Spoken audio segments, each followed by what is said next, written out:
This is my third time recording this. Please work.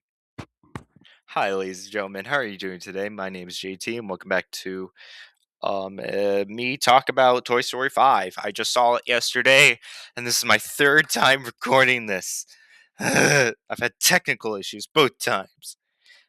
So yeah, I saw this film yesterday, and what did I think of it? Overall, I thought it was a very good film. I think it's better than 4, and I'm a 4 defender. I think 4 was pretty good. I think all the stuff they did with Woody was very interesting.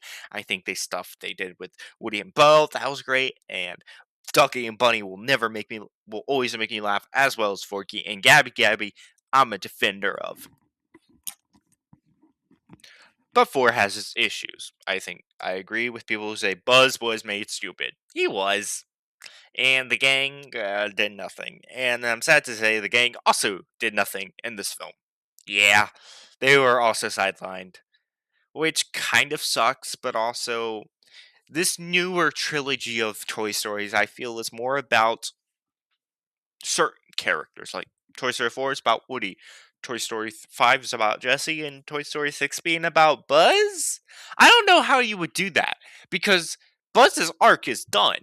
Buzz, this film finishes his arc, but I don't know what's left to do with Buzz. They may figure it out. Who knows? But yeah, what did I think about this film? It was 8 out of 10. Yeah, let's get into it. Jesse, I think was a very well done character. I think her arc in this film was very well done. I think she was very funny, very sweet. Not sweet, but very her. And the arc that's been kind of the thing that's been set up in Toy Story 2 and the other films very much gets a good payoff in this film. And I think that Jessie has a lot of her being the main character. She has a lot of screen time, so you really see what she's going through. And then let's talk about Lily Pad. Lily Pad, I think, is a great antagonist. Similar to Gabby Gabby, I would say. I feel that the way they handled the the main character is, I think this, especially in the Toy Story 4 and 5, the more I think about it, the more I realize the villains or antagonists of these films, they are meant to be a opposite of our protagonist. So, like Gabby Gabby, she wants what Woody has already had, and Woody wants to be, and I think that, works. S- I won't try to get too much spoilers as of right now, but Lily Pad and Jesse very much both care about Bonnie. They care about making a kid happy. They just do it in different ways. And very interesting. And I like how they don't fully villainize technology. Because it'd be very funny if they did. Also, I wouldn't like it because Disney's company. You want us to watch these films on technology. It's kind of messy. Um, but I think them doing that message works. I also think Buzz was done justice. He wasn't stupid. All the stuff he did was pretty funny. I mean, not funny, but made sense with his character that we've seen in the past films, like Stop 4. Um, I'm throwing shade at 4. It hurts to throw shade at 4 for me because I love 4. But yeah. But Jesse and Buzz, they're a good duo in this film. Um, Bullseye is best horse. Bullseye has some great moments, and I forget how much Bullseye is just like such a fun character, such a funny character. Um, let's talk about the early 2000 tech toys. The Smarty Pants, Colin O'Brien, At Atlas, and Snappy. I forgot who voices Atlas and Snappy. I think they were hysterical in this film. They were very funny, and Jesse going off them was awesome too. Um, let's talk about the gang. Yeah, they're sidelined. They have some great moments, like Forky, like Forky and Karen Beverly's wedding. I still can't believe that's her name. I still can't believe the knife's name is Karen Beverly. I'm like, why? Just why? But also, and it's funny. Yeah, that was hysterical. And seeing the anime, I didn't even talk about this in the other one. Seeing the animation change in Bonnie's imagination, I think that's pretty cool in a way to make her imagination unique. but also sets up something thematically, which I think is really cool. Talked about that. Woody, great to see him. Kind of didn't need to be here, but nonetheless, I'm glad he's here. Um, let's see. Uh, this film very much feels is very centered on Jesse, and I think it could like I've heard people say Toy Story 4 could have been called Woody. This film could have been called Jesse, and I don't disagree with that. I feel these films are less about the gang and more about Woody and Jesse. You know, like Toy Story 3. If you think about how much the gang is involved in there, the toy gang is involved in that film. Like you realize it's like, yeah, these films don't really focus on them as much. And I think it comes down to that toy gang just being so large and having a very vast amount of characters. It's kind of hard to do that, especially when you introduce new characters because then, previous ones get sidelined. So I honestly think I'm fine with that as much as I love the gang.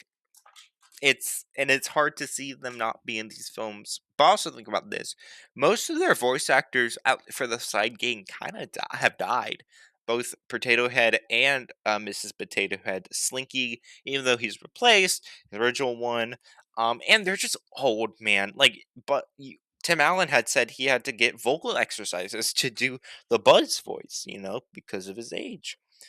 And I would say do one more film and then end off this Toy Story franchise. I do want more Toy Story, but like with different toys. Like, because there are so many toys out there. I'm like, I know you can tell these stories. Just tell them with other toys, man. Like, I honestly think there's so many other types of stories you can explore with these toys. And these that's a way to keep the franchise going and keeping it fresh without people always saying you're milking it, even though they are. um I also think the fact that oh Colin O'Brien Smarty Pants, that was hysterical, man. There were a lot of great moments with him, especially when he just he's like his batteries are low. It's just he's so drunk. It's funny. I find it funny. I also like the sticky hand, which does I haven't heard anyone to talk about the sticky hand. So useful in this film. So useful. It's such a funny guy. Girl guy. I don't know. They are really cool. Yeah, I think Bonnie. I forgot about talk about Bonnie. Bonnie has a great arc in this film, and more is more of a character than neither than she was in the previous film or ever was Andy.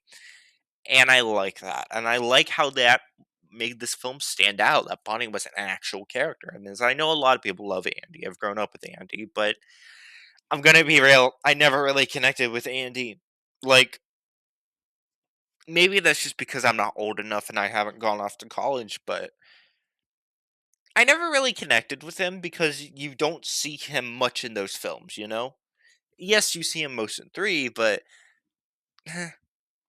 I guess I am not old enough to fully be in Andy's shoes? Um, but yeah, I also think that play the theming of tech versus toys, that whole thing, very well done. They found a way to say a way to balance it without criticizing tech too much. They did throw in a lot of us being absorbed in our technology, which hey, that's fair. Which hey, that's fair. We are addicted to this type of stuff, but they didn't they did say tech has great applications, and honestly, it's nice to see just a film balance that, which they could have easily just gone tech is bad tech, but I like that they didn't. All right, I'm going to spoiler territory. So spoilers, if you haven't watched the film and you are going to, there's spoilers, okay? Click off this video for your spoiler safety. All right, everyone, spoiler. Okay. Wow, those buzzes are funny.